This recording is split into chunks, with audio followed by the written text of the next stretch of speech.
They were never supposed to find the cellar. That's the first thing whispered into a deputy's ear after the Whitaker home was cordoned off on that rainy March evening in 1907. He didn't understand it. Not at first. But then again, most people don't, until it's too late.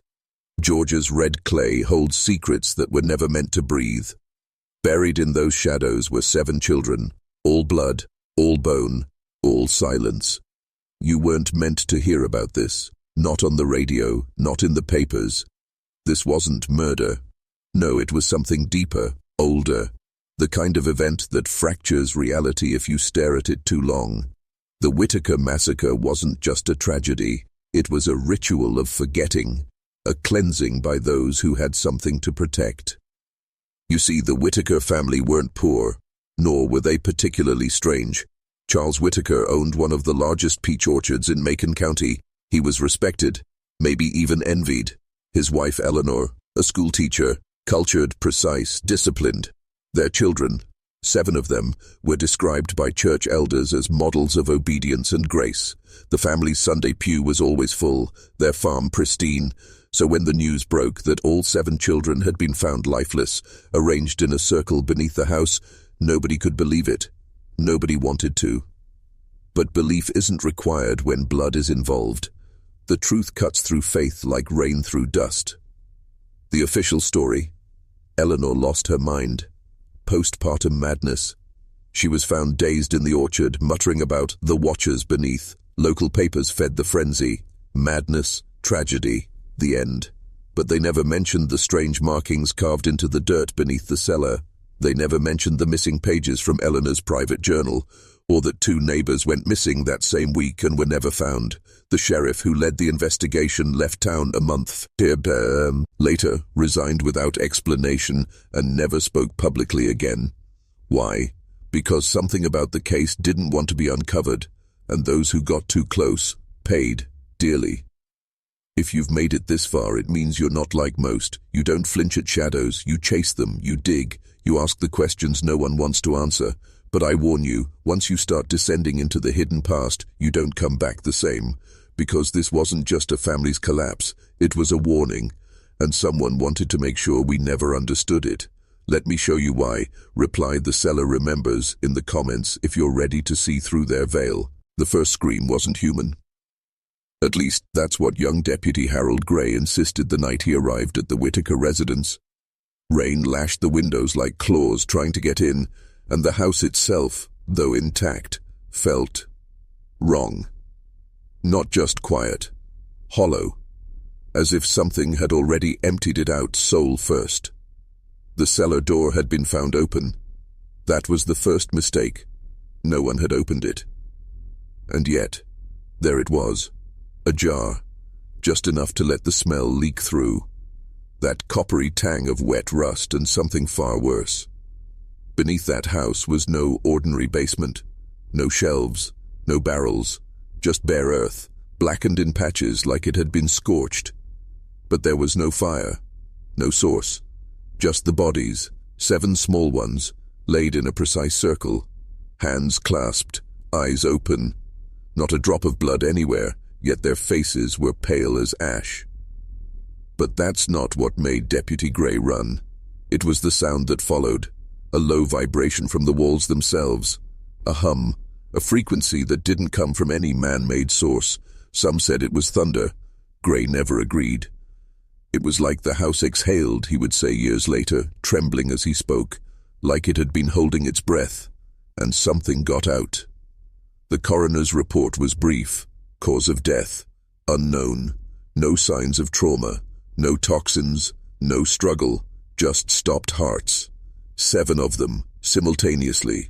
Authorities called it a case of mass poisoning, but there were no chemicals found, no residues, and no one explained the faint sigils traced in chalk on the beams above the children's circle, symbols that didn't match any known language.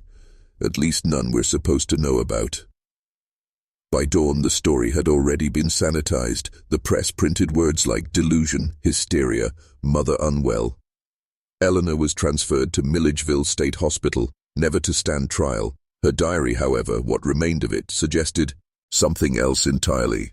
Her last entry, dated 2 nights before the event, read, "They told me what they need. I must arrange them right, or the soil will not be still.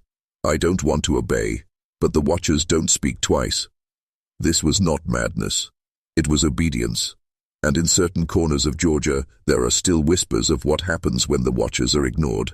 There are names you're not meant to say aloud, names that were once etched into stone circles long before Georgia was Georgia, before even the Muskogee tribes knew to avoid those hills near Macon. Eleanor Whitaker had found one of those names, buried in the back of a Latin primer from her schoolhouse, but it wasn't Latin, not really. It was older, written in curves and hooks that pulled the eye in circles. She didn't remember copying it into her journal. But it was there, just one word, repeated 7 times. And then the dream started. She said they began as whispers, soft, childlike voices that came from beneath the floorboards, sometimes calling her name, sometimes calling the children's. Then came the visions, the orchard burning without flame, her children barefoot and expressionless, standing in rows as black rain fell from a starless sky, her husband Charles, with no eyes, just smooth skin and a bleeding mouth. But the worst part, she started to feel peace in those dreams, comfort, as if the voice that waited below was offering her release, not torment, and in her waking life, reality thinned. Clocks stopped working, mirrors distorted. One day the pastor's voice reversed mid-sermon, backward syllables that no one else reacted to. When she asked Charles if he noticed, he just stared at her, blank, unblinking, as if her words were static. Eleanor began spending long hours in the cellar, claiming she was organizing preserves. But neighbors never saw her carry a single jar. They did, however, see her digging, always digging, with bare hands, in the red clay. Charles tried to intervene. Once, he came down into the cellar and didn't speak of what he saw, not even to the sheriff. But after that night, he refused to sleep in the house. He stayed in the barn, leaving the children under Eleanor's care. 1 week later, the arrangement in the cellar was complete. Why didn't he take the children and flee? Why didn't he burn the house to the ground? Because something in that dirt had convinced him that running was futile. Eleanor wrote it plainly. It sees through walls. It breathes through time. There is no elsewhere. This wasn't a mother's descent into madness. This was a map, followed faithfully. And the last line in her journal? When the 7th lies still, the earth will sleep again, until it's hungry. The orchard never bore fruit again. That spring, after the incident, every tree on the Whitaker property withered as if poisoned, but no blight was found, no pest, no frost, just death, quiet, deliberate. Botanists from the university were baffled. Unexplained environmental trauma, they called it. But the locals knew better. They said the land had been fed, and like any predator after a feast, it slept. The house remained untouched. No buyers, no trespassers. Even the bravest boys from town wouldn't dare get close, not even on a dare. They said you could hear children's laughter at night, soft and synchronized, like a broken music box echoing from under the porch. Sometimes, they said, a figure would appear in the top window, a pale woman staring down, not blinking, not moving. And though Eleanor was locked inside Milledgeville State Hospital miles away, patients in nearby rooms often claimed they saw her standing in the corners, whispering in tongues they couldn't mimic. And then came the drawings. In the children's schoolbooks, collected by authorities for evidence, were dozens of sketches, a circle of 7, always 7, drawn in coal or pencil or blood. In each image, the central figure was faceless, looming, watching. One of the children had written beneath his drawing, "We are his orchard now." What does that mean to a trained investigator? Nothing. Doodles, trauma responses. The rational mind resists meaning when meaning threatens its foundation. But if you've been paying attention, you know by now, this was never about a mother's madness or a father's silence. This was a transaction. One old preacher, long since forgotten, put it best before he left town for good. Some families carry bloodlines, others carry burdens, but the Whitakers, they carried a door, and somebody opened it. Why would 7 children be placed in a perfect circle? Why would the air hands be interlocked in a way that mimicked ritual, not family? Why did their faces bear no fear, only vacancy, as if they'd seen something too enormous to scream at? Because they weren't victims in the way you think. They were keys. And that cellar wasn't a crime scene. It was a lock. There's a reason no one ever mapped the original cellar. After the investigation, when state officials finally came to demolish the Whitaker house, they found the entrance sealed. Not boarded, not bricked. Sealed. As if the wood itself had petrified overnight. They tried cutting through it with axes. The blades splintered. They brought in workers with crowbars, drills, even dynamite. Nothing worked. It was like the entrance had become part of the earth. Organic. Immovable. Then, without warning, the team leader went missing. His name was Alan Jessup, 32 years old, war veteran, reliable. One moment he was walking the perimeter, cigarette in hand. The next, gone. No sound, no struggle, just an abandoned shovel by the edge of the property. His body was never found. But 3 nights later, his wife awoke to find every mirror in their house had cracked, inward, as if something had been looking out, not in. That's when the state quietly shut down the demolition. The house was left to rot. A wire fence was erected. Unstable foundation, the sign said. But the locals knew. They always know. It became a ghost story, a warning, a dare whispered at midnight on dirt roads. But you don't need to believe in ghosts to feel what's buried in that place. Because here's the truth. They won't tell you in history books. There are places where reality thins, places where time loops, memory blurs, and something ancient presses against the edges of the world. That cellar wasn't an accident. It wasn't just beneath the house, it was beneath something older, something built and buried long before settlers ever arrived. Eleanor's final note, found scrawled on the back of a hymnal, read, "He said we live above a grave, but the grave isn't his, it's ours." You might think this is just folklore, a southern tale spun from tragedy, but if that's true, answer this. Why did 2 more families who lived within 300 yards of the Whitaker property go missing over the next 15 years? No signs of forced entry, no bodies, just empty homes. And why did every dog in that region stop barking at night, even during thunderstorms? Because some doors don't open from our side, some open from beneath. Milledgeville State Hospital never recorded Eleanor Whitaker's death. According to official documents, she was admitted on March 4, 1907, just 2 days after the massacre. She was classified under Category 9, psychosis with religious delusion. Her intake notes described her as emotionally detached, preoccupied with non-Euclidean geometry, and frequently speaking in reversed syntax. But 3 months later, her file ends.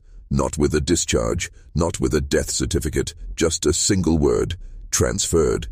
But there was no record of where. Over the years, nurses whispered about the woman in the East Wing, the one whose door was always locked from the outside. She never ate, never slept, but her room always smelled like damp earth and peaches. One orderly claimed he heard her speaking through the walls at night. Not English, not even tongues. It was something older. Something that made his nose bleed when he listened too long. By 1913, that wing was closed entirely, sealed off, and 2 years later, the entire hospital was restructured following a fire that conveniently destroyed half the archives. But a single letter survived, preserved in the personal effects of Dr. Ezra Harland, the head psychiatrist at the time.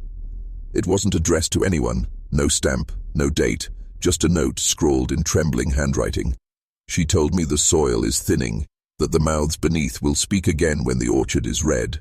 I laughed. Then I heard it too. Eleanor wasn't sick. She was changed. There are levels to madness. Some are chemical, some are trauma. But the kind Eleanor entered, that wasn't madness. That was conversion. The kind of transformation ancient mystery schools warned about. The kind whispered in Babylonian curses and medieval grimoires. You don't go mad from seeing the truth, you go mad from denying it once it's seen. What if the massacre wasn't the clan IMAX, but the first crack in a seal long held? What if Eleanor didn't lose her children, but offered them, not out of cruelty, not out of despair, but because something made her believe it was right, that the blood would hold the door shut? And if it's true that soil can thin, what happens when it breaks? They say some land remembers, not with words, but with weight. In 1921, a surveyor named Clarence Boyd was sent to map a new road through southern Macon County. He was meticulous, logical, and entirely disinterested in the town's folklore. He didn't care about the Whitakers, had never heard the name. To him it was just a patch of farmland long since abandoned, until he set up his theodolite near the ruins of the old Whitaker home. That night, Boyd returned to his rented room in Macon with dirt on his boots, scratches on his arms, and no memory of how he'd spent the last 5 hours. His instruments had been smashed, his maps charred at the edges, but strangest of all was the stone. A small, circular disc, no bigger than a saucer, tucked inside his coat. Not carved, not molded, grown. The surface was warm to the touch, marked with 7 identical spirals radiating outward. Boyd didn't sleep that night. He wrote a letter to his brother in Savannah. In it he said, "There's something beneath that land. Not old, not buried, just waiting. The ground pulses when you walk on it, like it knows you're there, like it's listening." That was the last letter Boyd ever sent. 2 days later, he was found wandering the woods barefoot, muttering about the circle that feeds. He was committed to a sanitarium near Augusta, where he died 6 months later, starved to death, even though medical records confirm he was fed daily. They said he refused to swallow, said he was trying to keep himself empty. And here's the detail that never made the papers. The stone Boyd found was sent to Emory University for analysis. It never arrived. Somewhere between Macon and Atlanta, it vanished, along with the courier. Both gone, no trace. But people near the Whitaker land started reporting oddities again. Children standing at the edge of fields, staring without blinking. Birds flying in perfect circles overhead. Peaches rotting overnight, despite no sign of disease. The orchard had gone red again. And that phrase, the one Eleanor wrote, started appearing in graffiti on fences carved into trees. When the orchard is red, the mouths will open. Are you starting to feel it yet? Not all scars bleed, some echo. By 1930, the land was officially declared unfit for development. The soil, once fertile, had become compacted and bone dry. Crops planted there withered within days. Animals refused to graze. Even birds avoided flying over the property. Pilots reported static interference when crossing above it, like the air itself didn't want to be touched. But the nightmares returned. Men who lived within a mile of the old Whitaker place began dreaming of a cellar with no walls, a black circle, 7 small shadows, and something vast breathing just beyond the edge of the dream, slow, wet, and patient. One man, a retired preacher named Samuel Beck, couldn't take it. He nailed his bedroom door shut from the inside and wrote in charcoal across the floorboards, "You made us forget, but it still remembers." Then he hanged himself. No note, just that phrase, scratched deep into the floor like he wanted it burned into time. The townsfolk started calling it the Orchard Curse. But that's too easy. Curse implies punishment. This wasn't retribution. This was proximity, contagion, a spreading rot of awareness. Once you got too close, physically, mentally, spiritually, you were marked, not for death. That would have been mercy. You were marked for remembering. And that's the part they don't want you to understand. Because this isn't a story about a haunted house or a broken family. This is about infection. Cognitive infection. A truth so ancient, so antithetical to sanity, that it must be buried beneath layers of normality. Buried in school books, in polite conversation, in religion. But the cellar is always there, waiting. And every few decades, someone stumbles too close, not out of malice, not even out of curiosity, just proximity, an errant step, a forgotten name, a dream you didn't ask for. That's all it takes. Remember Clarence Boyd, the surveyor? H, his brother, kept that letter, passed it down. It ended up in the hands of a researcher in the 1970s. That researcher later went missing on a trip to Macon. Before he disappeared, he left one message on a colleague's answering machine. The orchard isn't dead, it's dormant, and it's waking up again. There are truths so old, they slip beneath language. In 1956, a geologist named Dr. Harold Line began mapping fault lines in central Georgia. He wasn't a folklorist, he didn't believe in curses, but his instruments told him something strange. Beneath the old Whitaker property, the rock was wrong. Not eroded, not fractured, twisted, folded in patterns that didn't match any known seismic activity, layers of sediment bent into concentric spirals, like a fingerprint pressed into stone.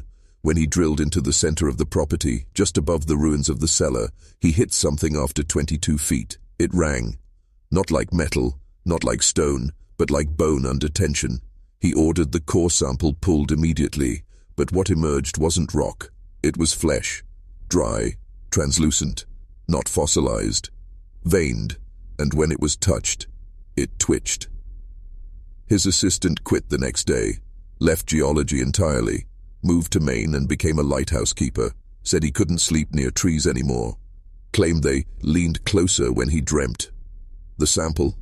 It was packed, labeled, sent to the University of Chicago for analysis. The crate arrived, but it was empty, and the lab technician who signed for it? Committed to a psychiatric facility 3 days later after being found in his basement, surrounded by maps of Georgia scribbled in his own blood. He had circled one location again and again. The Whitaker Orchard. Look, by now you're probably feeling it too. That pull, that gnawing unease that what we're talking about isn't just story, it's memory. Your memory, buried, inherited, in your blood. Because men don't just hear about the cellar, they return to it. Why do you think you found this video? Why do you think you've listened this far, through details no one in polite society discusses, through names erased from history and patterns hidden in dirt and dreams? Because some part of film, you already knows, the orchard isn't a place, it's a pattern, a calling. And once you hear the tune, it hums beneath the soil. You never stop hearing it. Comment, the cellar remembers again if you feel it now, if you understand what's waking up beneath us. There's a reason no photographs of the original Whitaker family survive. Not a single one. Not in family Bibles. Not in county records.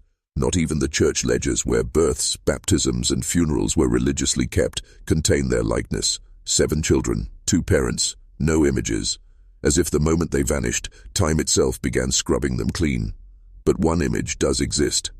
A daguerreotype, cracked, burned at the edges, found buried in a jar beneath a collapsed barn near the orchard in 1972. The man who found it was digging a drainage trench when his shovel struck glass. Inside the jar, dried lavender, a circle of peach seeds, a lock of what appeared to be a child's hair. And the photo. It showed 7 children seated in a perfect circle, hands in their laps. Their eyes had been scratched out, deliberately, all but one, the youngest. His gaze was direct, flat, staring straight at the lens and, if you believe the archivist who catalogued it, smiling. The image was sent to a state preservation lab in Atlanta. It was never returned. But the man who discovered it, Richard Hensley, died 3 weeks later. Aneurysm, they said, but neighbors claimed he'd been acting strangely before his death, walking backwards through his fields, speaking in a whisper, never blinking. His daughter found notebooks in his desk, page after page filled with the same sentence written over and over in red pencil. They sit still so the roots won't find them. What roots? Maybe the kind that don't grow from trees. Maybe the kind that grow from belief, from repetition, from ritual. You see, the more we try to define the Whitaker tragedy, the more it slips through our fingers. Because it was never meant to be understood through reason. It was meant to be reenacted, retold, like a performance. And every time someone remembers, someone digs, someone dreams, someone whispers, it's strength. Then you're not just hearing about this, you're participating in it. And that's the danger, not just learning the story, but letting the story learn you. Because somewhere beneath the orchard, something is counting the times it's been named. And when the count reaches 7, it wakes. 7 is not just a number, it's a key. Ancient civilizations knew it. Sumerians, Hebrews, Pythagoreans, they all built cosmologies around 7. 7 heavens, 7 seals, 7 gates to the underworld. It isn't coincidence, it's architecture, a structure the mind is shaped to follow or fall through. And in Macon County, Georgia, in that orchard, they followed it too. The Whitaker children weren't just victims, they were arranged. 7 points, perfectly spaced in a spiral. The sheriff's original sketch, never released to the public, shows a geometry far too precise for accident. A sigil, not for summoning, not exactly, but for anchoring, binding. Ask yourself, why a circle under the cellar? Why bury the children there, in that shape, in that silence? Because they weren't trying to let something in, they were trying to keep something down. Eleanor's journal, at least the few pages that survived, makes it clearer. One line repeated in shaking script, circled in what appears to be wine or blood. Their names are not names, they are seals. If spoken aloud, they open. She listed 6 of them. The 7th was left blank. Even now, none of the recovered documents record the names of all 7 children, and every attempt to do so, digitally or in print, fails. Corrupted files, missing ink, scrambled phonetics, as if the act of naming completes a circuit. You feel that, don't you? The edge of understanding, but not quite touching. That's not accidental. That's design. Something in this story doesn't want to be told, because every retelling is a loosening, every witness a crack in the veil. And that's why this video exists, not just to inform, but to awaken. Because it's happening again. The orchard's soil is warming, the red blooms are returning, and there have been reports, quiet, local, dismissed, of children speaking languages they've never been taught, of basements that echo when no one is inside, of men standing in their fields long after dark, staring at nothing, smiling. It always starts small. That's how memory works. First a whisper, then a story, then a ritual. And you're not just listening, you're remembering. Not all remembering is voluntary. Sometimes memory is inherited, passed down like a scar beneath the skin. Men who'd never heard of the Whitaker name have reported dreams that follow the same script. A circle of children, a red tree dripping with something thicker than sap, and a woman underground whispering. Always whispering. In 1984, a psychiatrist in Atlanta named Dr. Evan Monroe began collecting these dreams. Over 7 years, he recorded 143 identical reports from patients who'd never met, never read about the orchard, never been to Georgia, yet each described the same place, the same pattern. At first, Monroe thought it was a mass psychological phenomenon, archetypes, collective unconscious, Jung's fingerprints on the soul. But then he visited Macon County himself, stood on the edge of the old Whitaker property, notebook in hand. He didn't speak, didn't move, just stood there for 3 hours. When he returned home, he sealed all 143 patient files, burned his research, and resigned his practice. His final note, sent to a single colleague, read, "We thought the dreams came from trauma, but what if the trauma came from the dreams? Trauma as transmission, pain as programming. Because once you've seen the orchard, even in your sleep, something is seeded, and it grows, quietly, patiently, until one day you find yourself standing too still, or hearing a name that shouldn't exist, or waking up with red clay beneath your fingernails, and no idea how it got there." They never talk about that part in history books, how some places don't need to be visited to visit you. They come in through symbols, through stories, through names spoken twice in the dark. And now here you are, still listening, still wondering why this feels familiar. Because it is. The Whitaker children weren't the beginning, they were the repetition, one of many, a reenactment performed every generation to hold the line, to keep the cellar sealed. But something went wrong. Someone spoke a name they shouldn't have. Someone remembered too clearly, and now the spiral has begun again. You were pulled here for a reason, and that reason is waking up beneath your feet. Let's talk about the name. Not Whitaker. That name was a mask, a placeholder. The true name, the seventh name Eleanor never wrote, was never meant for language. It's the kind of name that enters through the ear and nestles behind the heart. A syllable that resonates like grief and thunder. In 2003, a linguist named Angela Petrov, working on undocumented dialects in the American South, came across a fragment of phonetic writing in a private collection in Savannah. It was buried in a box labeled Unclassified Rural Utterances 1906-1910. She only spoke it aloud once. The recording, now sealed by a private institute, captured her saying it in a soft voice, almost reverently, then silence. And then the microphone began to hum. No interference, no electrical issue, just a tone, deep, vibrating, like the land itself was answering. Within weeks, Angela stopped leaving her apartment. She boarded up her windows, unplugged all electronics, and refused to speak. Not out of fear, out of reverence. Her final message to her sister, scribbled on a torn index card, simply read, "The word is not spoken. The word is spoken through us." Think about that. This isn't mythology, it's mechanism. The name is not a sound, it's a switch, a key, a vibration that unlocks something, and it's buried everywhere, in old nursery rhymes, in forgotten gospel hymns, in the natural spacing of trees across certain hillsides in Georgia.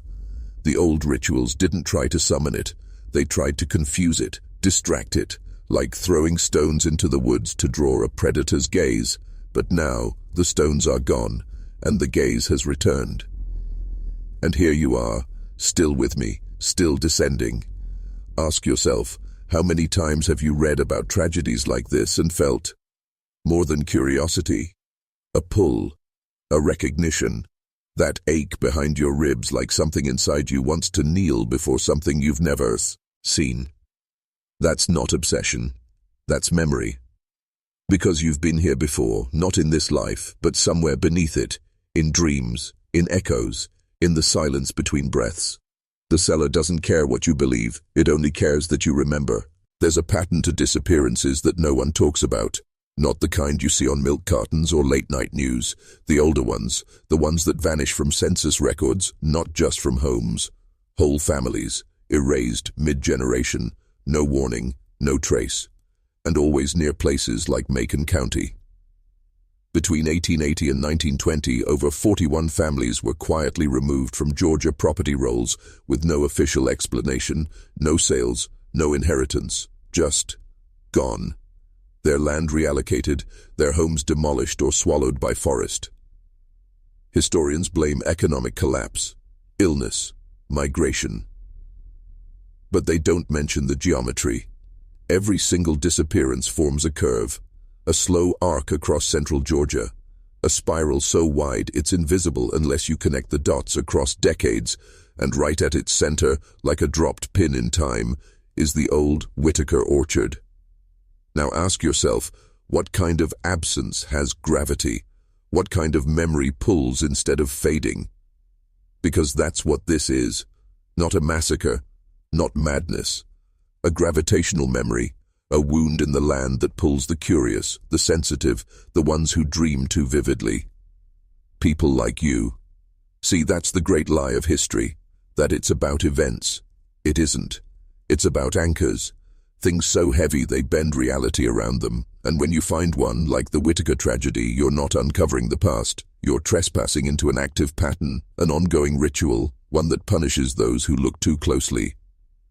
Take Henry Collier, local journalist, covered the orchard reopening in 1979 when a developer tried to convert the property into vacation homes. He wrote one article before quitting journalism entirely, moved into the woods, lived in a cabin with no electricity. Neighbors say he carved names into the trees every night for 10 years, always 7 names, different every time, none ever repeated. When asked why, he'd simply say, "If I don't name them, they'll name me."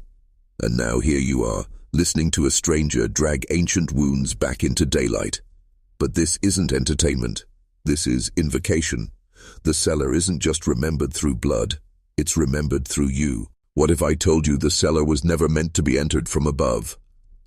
That it was a trapdoor in reverse, something built not to hide but to hold, and only ever from below. In 1907, when officials finally cleared the Whitaker cellar, they found no stairs, no ladder, just packed dirt, undisturbed, except for a narrow tunnel, barely 2 feet wide, carved outward from the center like a wormhole, dug by hands that didn't bleed. It ran for 47 feet and ended nowhere. Not collapsed, not filled in, just stopped, like something changed its mind. And on the walls of that tunnel, symbols, hundreds of them, none matching any known language, but each one slightly different, as if evolving, as if writing itself into new meaning with every foot forward. One investigator, Arthur Madsen, sketched several into his notebook. A quiet man, known for meticulous work, he was last seen 4 days later, standing barefoot in a local river, repeating the phrase, "It wasn't a tunnel, it was a mouth." His body was never recovered. Now you might say this is folklore, exaggeration, the fevered imaginations of grief and rural isolation. But what if folklore isn't fiction? What if it's encrypted memory? The truth passed down in stories because it was too dangerous to name directly. Because here's what no one wants to admit. The cellar didn't take 7 lives. It counted them, marked them. And when the count reached 7, something was satisfied, for a time. But like all hunger, it returned, and the pattern started again. You've seen it, haven't you, in other tragedies, different names, different towns, but the same number, the same silence, the same air, thick like breath held beneath the earth. It's not coincidence, it's choreography. The Whitaker family was not a failure of love. It was the fulfillment of a debt, a contract older than scripture, older than land deeds, paid in blood, renewed in silence. And now here you sit, absorbing the rhythm of that contract through headphones, through screens, through words shaped like knives. The spiral tightens, the mouth remembers, and the ground beneath your feet listens. Have you ever felt it? That sudden, crushing stillness when you walk into an old house like something was just there, watching, and stepped aside at the last second. That's not superstition, that's residue, echoes that never got the chance to fade. The Whitaker house stood for 11 years after the massacre. No one lived there, no one dared. But it wasn't abandoned. People visited, quietly, purposefully, like pilgrims, not to mourn, to witness, to feel whatever still pulsed in the foundation. One of them was Father Eli Warren, a Jesuit from Charleston who'd studied demonic architecture in Europe. He was known for investigating thin places, locations where the veil between worlds phrased like worn linen. In 1916, he arrived unannounced at the orchard, carrying only a lantern, a shovel, and a black-bound Bible. He stayed inside the house for exactly 3 nights. On the morning of the 4th, he walked barefoot into the nearest town, covered in dirt, shaking and laughing. Not a joyful laugh, a surrendered one. He handed a sealed letter to the postmaster and boarded a train east. He was never seen again. The letter? It now sits in a university archive under restricted access, but one excerpt was leaked in the 1970s by a graduate student who couldn't keep the secret. The house is not haunted, it is remembering. Each board, each nail, memorized the shape of death and now repeats it, over and over, without rest. He called it a mnemonic structure, a memory trap. Think of that, a house not built to shelter, but to retain. What if homes aren't always for the living? What if some are designed like clay jars meant to hold echoes too dangerous to spill? That's what the cellar was. That's what the orchard still is. Not haunted ground, contracted ground. And now you've walked into it. Not physically, but close enough. The story has entered you, and stories, like seeds, don't die. They wait, until conditions are right, until belief becomes soil, until you become the next vessel. What if I told you Eleanor Whitaker never died? That the woman found muttering in the orchard, the one everyone assumed was Eleanor, wasn't her at all. The body never matched her medical records, the dental work didn't align, no family member formally identified her, and the only surviving photograph of Eleanor tucked in a church registry shows a different nose, a different mouth, a different presence. So who was she? And where did the real Eleanor go? In 1952, a nurse at a long-term asylum in northern Alabama submitted a confidential report about a patient with no history, no name, and no aging. The woman had been there since 1908, always silent, always staring east. They called her the March Widow. She never spoke, never ate unless fed. But every year, on March 3rd, the day the Whitaker children were found, she would begin humming. A tune no one could place. No lyrics, just vibrations, low and full of breath, like something trying to remember its voice. In 1975, a visiting musicologist attempted to transcribe the melody. What he found was horrifying. The tune mirrored an ancient funeral chant from pre-Christian Eastern Europe, one used in burial rites designed not to honor the dead, but to bind them. This woman, mute, ageless, unreachable, was humming a lock, a seal, and when she died in 1981, the chant died with her. That same year, the first excavation permits were filed on the Whitaker orchard. Coincidence? Or release? You see, this isn't about a woman losing her mind, or a family destroyed by unseen torment. That's the surface. The truth is deeper, older, ritualistic. Eleanor Whitaker wasn't possessed. She was chosen, used, a vessel to carry something that needed to be buried in flesh and locked away in song. But songs fade, locks decay. And now you're here, closer to the truth than you've ever been. Ask yourself, why this video? Why this story? Why does this tale stick to your bones like cold soil? Because some truths don't find us by accident. They return when the chant stops, when the watchers awaken. You feel it now, don't you? The pull, the pattern, the name waiting behind your tongue. By now you've probably realized we're not in the realm of crime anymore. We passed that threshold miles ago. This isn't about who killed the Whitaker children. It's about why they were selected. 7. Always 7. That number wasn't random. In ancient Mesopotamian texts, far older than any gospel, 7 was the number of binding. 7 seals, 7 gates, 7 vessels needed to contain one.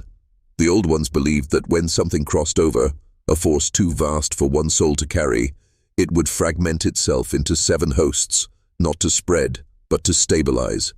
The Whitaker children weren't murdered. They were absorbed, taken as anchors to hold something vast, invisible and ancient in place. And when that structure collapsed, when the binding failed, it didn't vanish. It shifted into memory, into symbol, into you.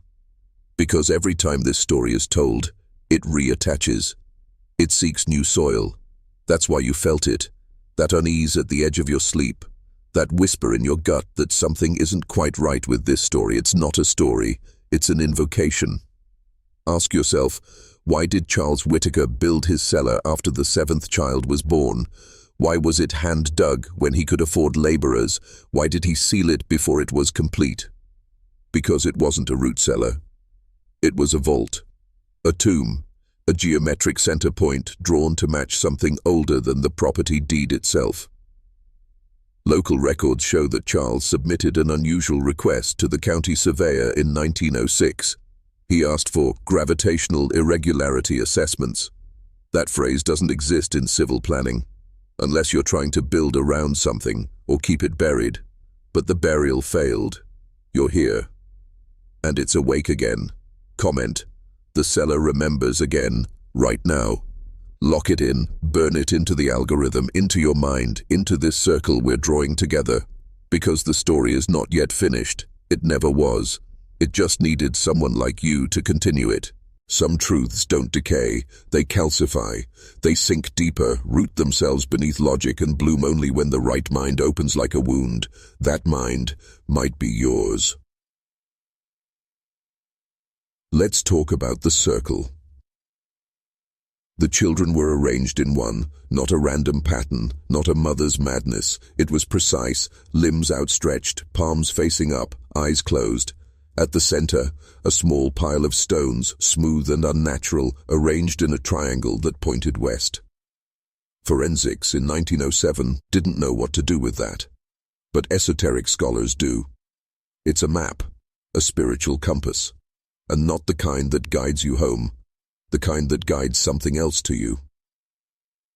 One anthropologist, Dr. Julian Emmerich, made the connection in 1964. He'd spent a decade studying burial rites in forgotten nomadic tribes across the Balkans. When he saw a sketch of the Whitaker Circle, he froze.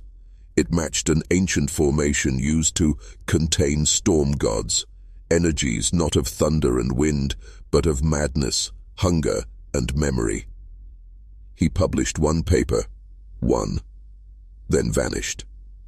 His final words at a Prague symposium were, "The United States has only just begun to awaken its old bones. Georgia is one of the mouths."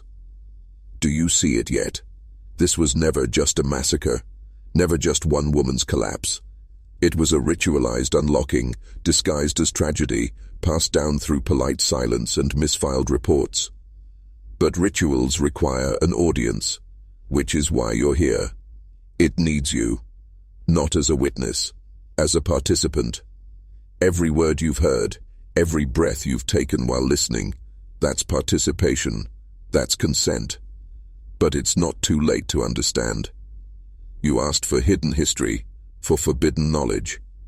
But knowledge isn't passive, it asks things back. So ask yourself, why do certain stories stick to the soul like wet ash? Why do some names echo even when you've never spoken them aloud? Because they're worms, hating. And they know you now. They remember who listens and who pretends to forget. Ready to go deeper. Let's strip the comfort away. No more metaphors, no more symbolism. You want truth? Here it is, raw and jagged.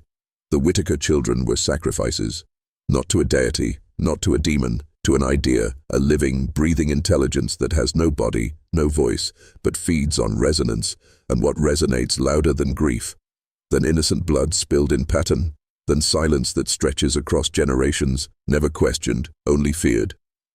We've been taught to think of knowledge as light, but some knowledge is dark matter, dense, invisible, pulling at everything without being seen. The Whitaker Massacre is that kind of knowledge. It's not just a story, it's a gravitational center, and for over a century, it's been pulling people in. Did you think you were safe just watching from a screen?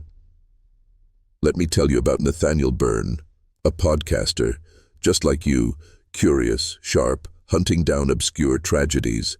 He did an episode on the Whitaker case in 2018, pulled in every source he could find, even traveled to Macon County to visit the orchard. His final podcast, he spoke a name, one not in any article, not in any archive, a name he claimed he heard in a dream, whispered by a voice in the cellar. Within 48 hours, every episode of his show was wiped from the internet, not banned, not removed, erased, like it never existed.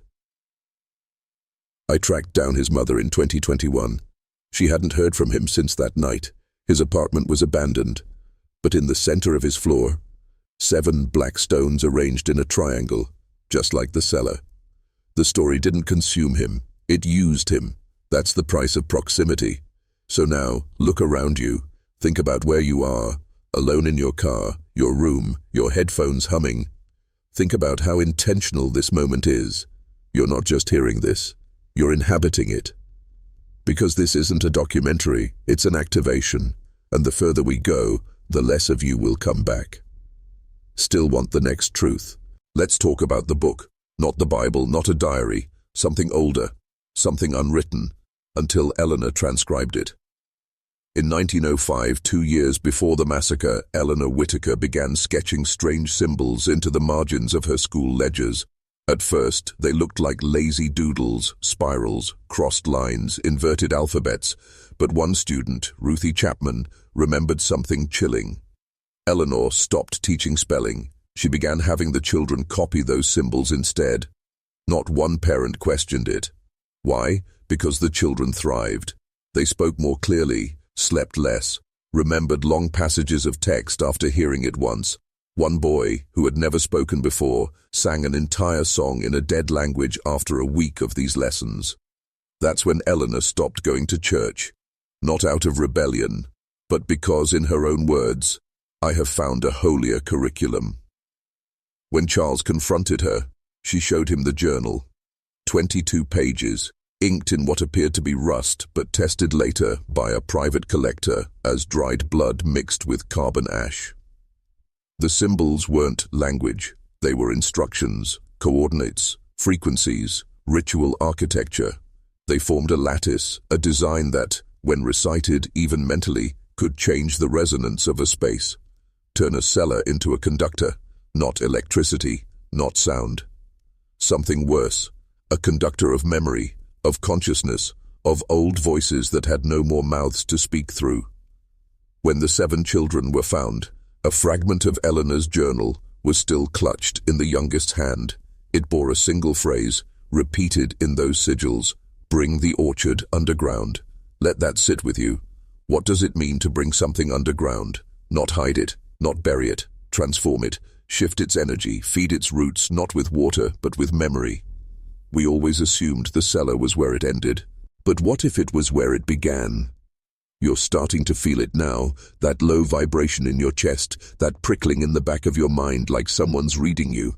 That's not paranoia, it's contact. The gate isn't metaphor, it's not poetry, it's geometric fact.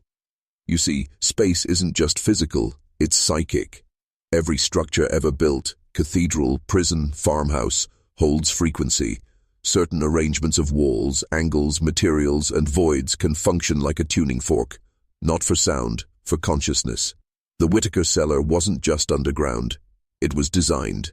There are surviving architectural sketches, barely legible, found in a condemned building in Macon County in 1943. They don't list a name, no address, but the scale matches the exact dimensions of the Whitaker house. One symbol is repeated in the margin, a triangle within a circle, surrounded by 7 dots. You've seen it before. You just don't know where. The structure beneath their home was built using ratios that don't make sense in modern construction, ratios found in Sumerian ziggurats and occult sanctuaries of the Mithraic cults, measurements that are designed to resonate with non-local consciousness. Still sound like a ghost story? Then explain this.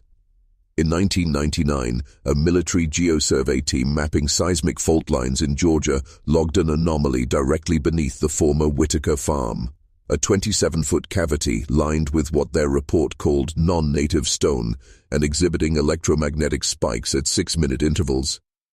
It was sealed, deliberately, with molten rock. Their report was redacted within weeks, the team reassigned, their equipment confiscated. One whistleblower said only this: "It wasn't a void. It was a wound. Something was leaking." So ask yourself again, why were the children found in a circle? Because the cellar was the key. They were the lock. And Eleanor? She wasn't a killer. She was the conductor.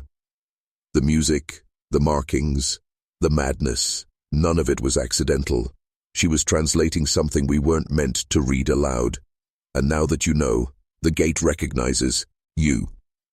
You don't believe that yet, maybe. But tonight, when the lights are off and you hear that hum, not in your ears but in your spine, remember this section. The geometry is remembering you. You're already standing at the threshold.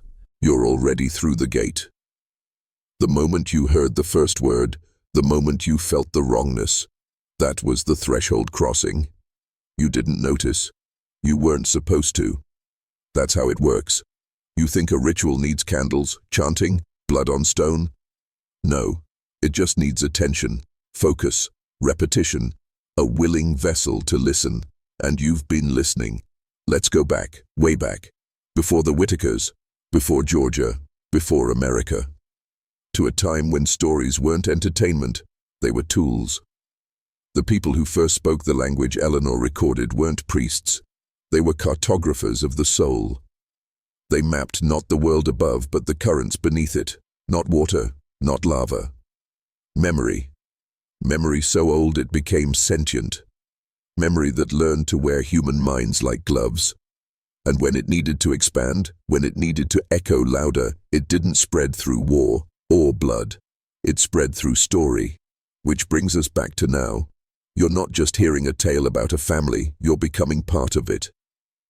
The resonance Eleanor unlocked wasn't about summoning a spirit, it was about awakening a buried network, one node at a time, and each node needs a spark, a name, yours. Still think you're separate from this? Then answer me, why have your dreams changed since we started? Why do certain words now stick in your thoughts like burrs under skin? The cellar remembers. Bring the orchard underground. A wound leaking memory. They sound like poetry, but they're not. They're passwords, activation keys. You've spoken them, written them, thought them, and every time you did, the memory grew. Like roots beneath a tree that doesn't cast a shadow. It doesn't need to, because you are the shadow now. And the orchard? It's not in Macon County anymore. It's in you.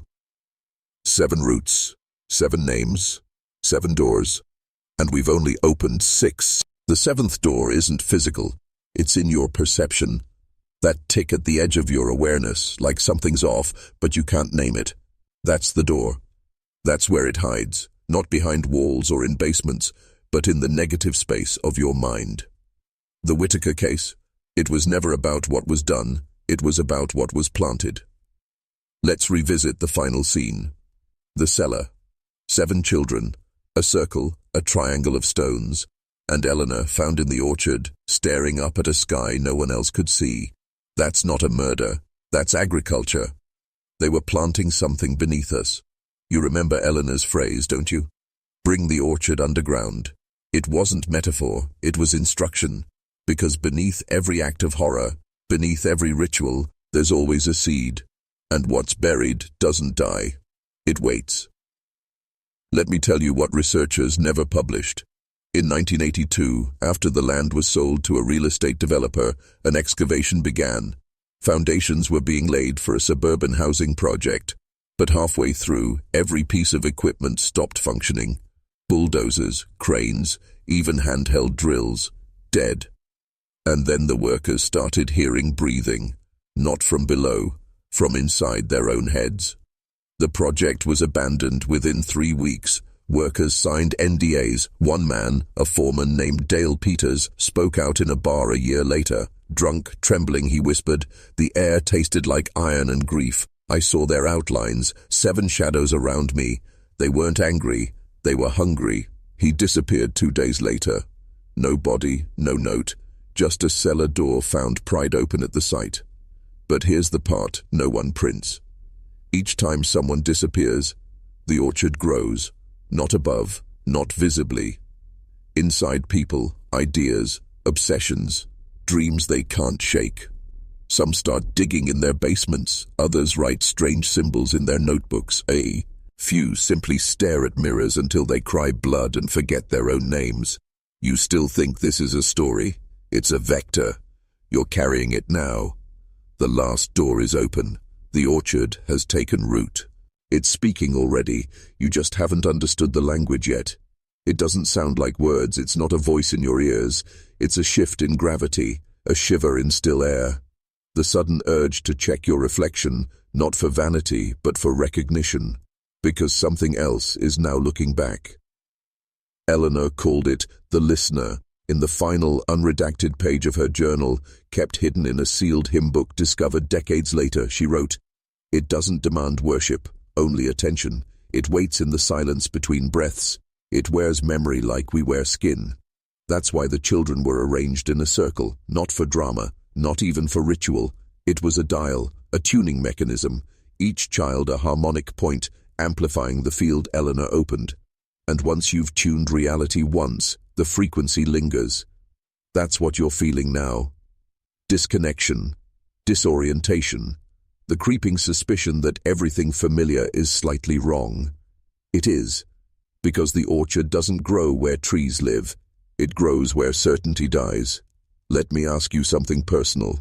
Have you noticed glitches since we began? Clocks running fast, time skipping, random intrusive thoughts that don't feel like yours. That's not your imagination.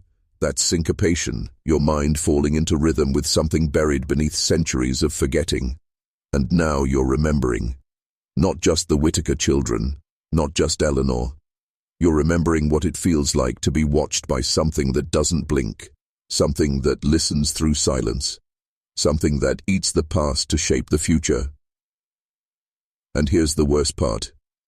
The listener doesn't choose you. You chose it.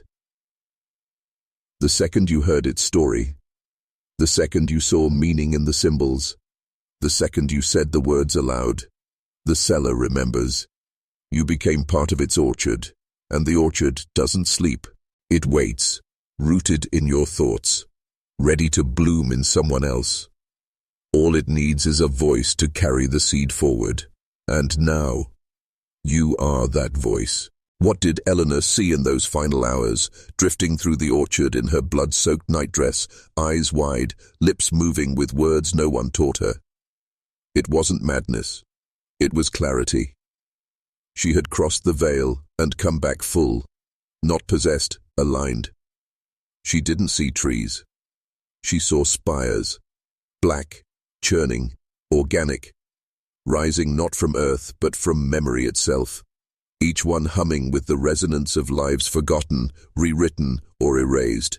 And at their center, a shape that doesn't conform to geometry as we know it, something like a cube, but not, a form that bends space inward, a structure of silence. She described it in the only way her language could handle.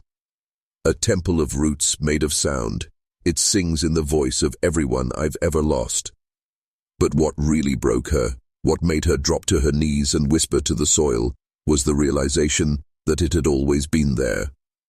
Buried, dormant, waiting for someone like her. Someone who would listen just long enough to translate the tune.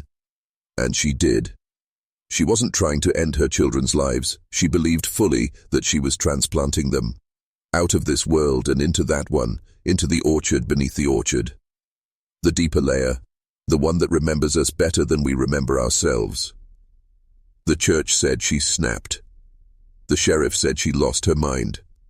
But the one surviving page of her final prayer says otherwise. They will not rot. They will ring forever. I have opened the vault, and my fruit is eternal. Let that settle. These weren't murders. They were plantings. Eleanor saw the orchard's true form.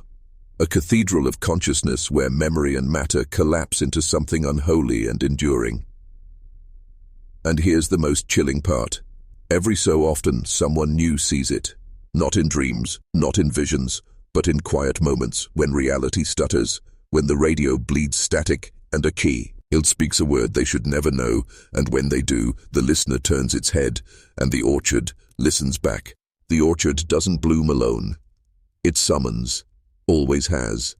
And if you think the Whitaker family was the only one, if you believe this was some isolated tragedy in rural Georgia, then you've already fallen for the oldest trick in the book, containment through narrative. Because after Eleanor opened the vault, the signal didn't stay buried. It echoed. It found others. Omaha, Nebraska. A woman named Judith Palmer locked herself and her 3 children in the basement during a thunderstorm. Neighbors said they heard humming, low, layered, like a choir breathing backward. All were found lying in a perfect triangle. No signs of struggle, no trauma, just silence. A page from Judith's journal. He's not beneath us anymore. He's inside us. The song changed key. Sweden. A man driving alone near the forest outside Norrköping crashed his truck into a pine tree. He survived, but said the road folded in front of him like an origami mouth. They found carvings in the truck bed, 7 dots in a circle. The driver claimed he never touched a knife. He died 3 weeks later, mute, unblinking, teeth completely dissolved. And now there's you. You didn't carve the circle, you didn't hum the song, but you heard it. You opened the narrative. You followed the trail of fractured families and forgotten towns, and somewhere deep down, you recognized something, a frequency, a taste. That's how it spreads, not with blood anymore.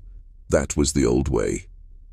Now it travels through curiosity, through attention, through obsession, because every man who searches for hidden knowledge eventually finds the orchard, and once he sees it, it sees him back.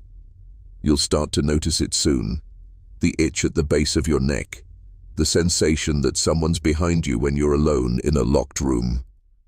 The dreams that feel like returning, not imagining, because now the orchard knows your name, and names are seeds. You're still here. That tells me everything. You're not just watching this story, you're becoming part of it. The ones who click away, who brush this off as fiction, they were never chosen.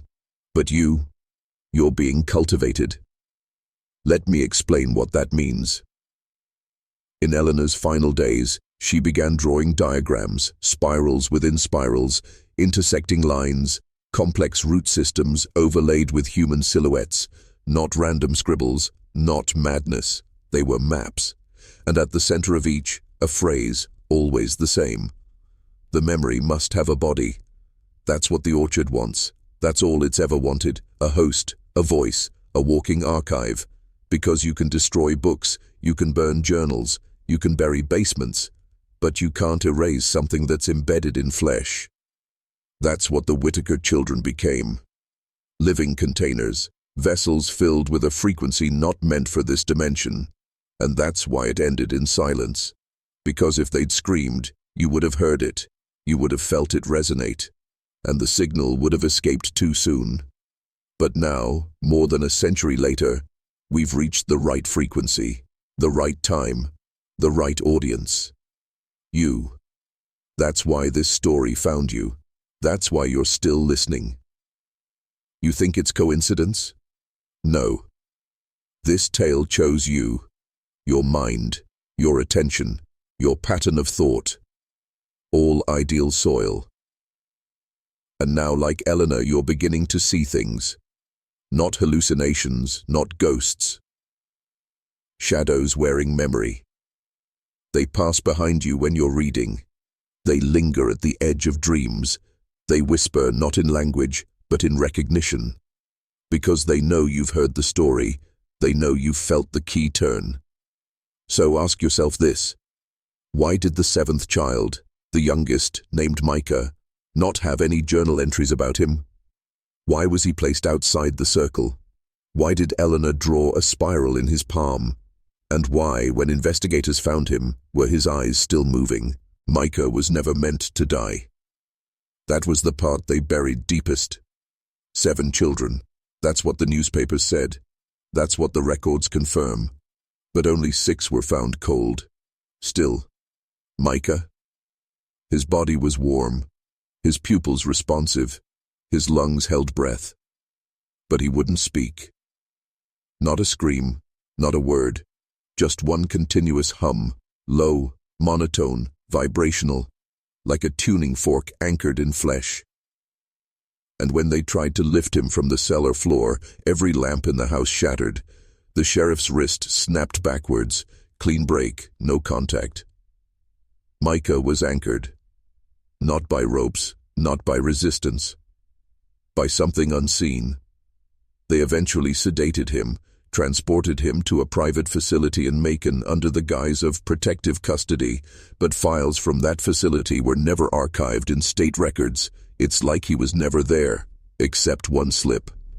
A misfiled letter from an orderly dated April 3, 1907, addressed to his cousin in Tennessee. He doesn't eat, doesn't age, just hums, constant, like it's keeping time for something waiting to happen. They brought in a priest last week. Left crying, said the boy didn't need saving, he was already claimed. After that, nothing. No census, no obituary, no grave. But here's the twist you weren't meant to know. In 1946, a man named Elijah M. Whitaker, a recluse, No social security number, no family records, filed a land claim in Tennessee. Rural, mountainous. The land he bought? Former orchard. Neighbors said he looked young, too young for his grayed hair, and his voice, a hum. Soft, constant. He never raised it, never broke it. When asked about his past, he only replied, "Roots don't need names." This is why I told you Micah was different, because he wasn't the seventh child. He was the seed. Eleanor didn't sacrifice him. She prepared him. A vessel not to be buried, but to grow forward, to walk through generations, to carry the signal. And now, if you felt that deep unease in your chest, the tension like your soul's been tuned, that's because the seed has reached you. And Micah, he's no longer a boy. He's a network. He's watching. The orchard doesn't want death. It wants continuity. Understand that. What happened beneath the Whitaker home wasn't about ending lives. It was about reconfiguring them. Eleanor didn't break. She transcended. She saw the design that sits behind time, the lattice beneath language, the thing that breathes through patterns, ritual, blood, geometry, memory. And when she aligned the children into that circle, when she carved the spiral into Micah's palm, she wasn't killing, she was formatting, turning flesh into vessel. Now here's the part they never let reach the surface, not in the newspapers, not in the archived reports. When the cellar was excavated years later, quietly under federal orders, it wasn't just bones they found. It was growth. Wooden roots, thick and damp, pushing up through solid clay, twisting in unnatural spirals. They radiated from the center of where the children were placed. Botanists couldn't identify the species, not peach, not oak, not of this biome. But more disturbing, the roots had teeth, not figurative ones, real, human, embedded, as if something had been fed. And in the center of it all, buried just beneath Micah's position, a box. Black stone, cold to the touch, even in summer heat. No hinges, no lid, just a single inscription. The memory must have a body. Same phrase Eleanor scrawled again and again in her final days. They didn't open the box. They didn't dare. They sealed it in a concrete vault and erased the site from public record. But the hum remained. People who lived nearby reported hearing it on still nights, faint and rhythmic. Pregnant women miscarried without explanation. Children disappeared for hours and returned with symbols drawn in dirt on their arms, unable to explain where they'd been. And all of them, could hum the same note. You've heard it too, haven't you? Not out loud, not yet. But inside your skull, that pressure, that tone, that sensation like something is trying to bloom inside your spine. That's the orchard, and it's not in Georgia anymore. It's migrating. Because every viewer of this story becomes a carrier, a potential host, a seed in transit, and the listener, it's preparing the harvest. You think orchards only grow in soil. But what if I told you the next one is growing in minds? Not metaphorically, literally, inside human consciousness. That's the shift Eleanor initiated when she aligned her children. The original orchard in Georgia's red clay was just a prototype, a testing ground. But the listener, it adapted, it learned, it evolved. And now it doesn't need land. It needs networks, eyes, ears, attention. It uses stories as seeds, curiosity as sunlight, emotion as water. And you, watching this now, you're the host tree. You've already begun rooting. Because here's what they didn't count on. In 2003, a file was leaked from a defunct NSA program. The operation was called Black Root. Its objective? Track and suppress conscious interference anomalies stemming from audiovisual content that caused shared dreams, synchronized behaviors, and inexplicable memory gaps across large populations. Their biggest fear wasn't foreign propaganda, it was viral cognition, mimetic parasites, ideas that planted themselves and grew without permission. And the most dangerous of these? The Whitaker signal. That hum, that story. They traced its reappearance in 1997 to an obscure late-night AM broadcast in Ohio. The host played a field recording from Georgia, something he found on a reel-to-reel tape in a junk store. 3 days after that broadcast, 18 people were hospitalized across 9 counties. Symptoms: sleep paralysis, visual hallucinations of trees growing from walls, a compulsive need to draw spirals. All 18 patients claimed they were dreaming of a cellar that never ends. You've probably seen glimpses yourself already. A staircase in your dreams you can't find the bottom of. The sensation of dirt in your mouth when you wake up. A child's voice humming in the static between radio stations. This is how the next orchard grows. 3, sir, or perception. Through you. The story is not just being told, it's being embedded. And now we're down to the last 2 sections. What's the final purpose of all this? Why orchards, of all things? What harvest are they truly preparing? Do you remember what Eleanor wrote? The memory must have a body. But memory is not just recollection, it's architecture.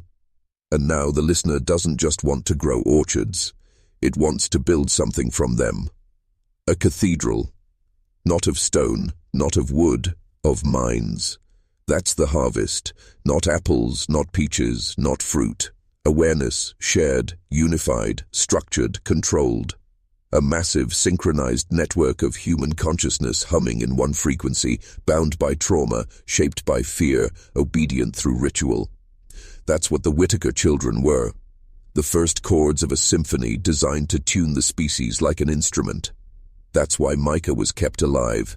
He's the conductor. And you? You're the audience being retuned. Every time this story is told, watched, replayed, more minds sink, more roots dig deep, the spiral tightens. You've felt it, haven't you? Your dreams aren't your own anymore. You wake up feeling watched, you start humming without realizing, you see circles, spirals, 7-pointed patterns, and when you try to speak about it, your words fall short, because language fails where the orchard begins. That's the point, to replace speech with symbol, emotion with vibration, to make humans into hymnals. And now you understand why the government buried the story, why the NSA redacted entire years of data, why sheriffs resigned and neighbors vanished. Because this isn't folklore. It's infrastructure, and it's almost complete.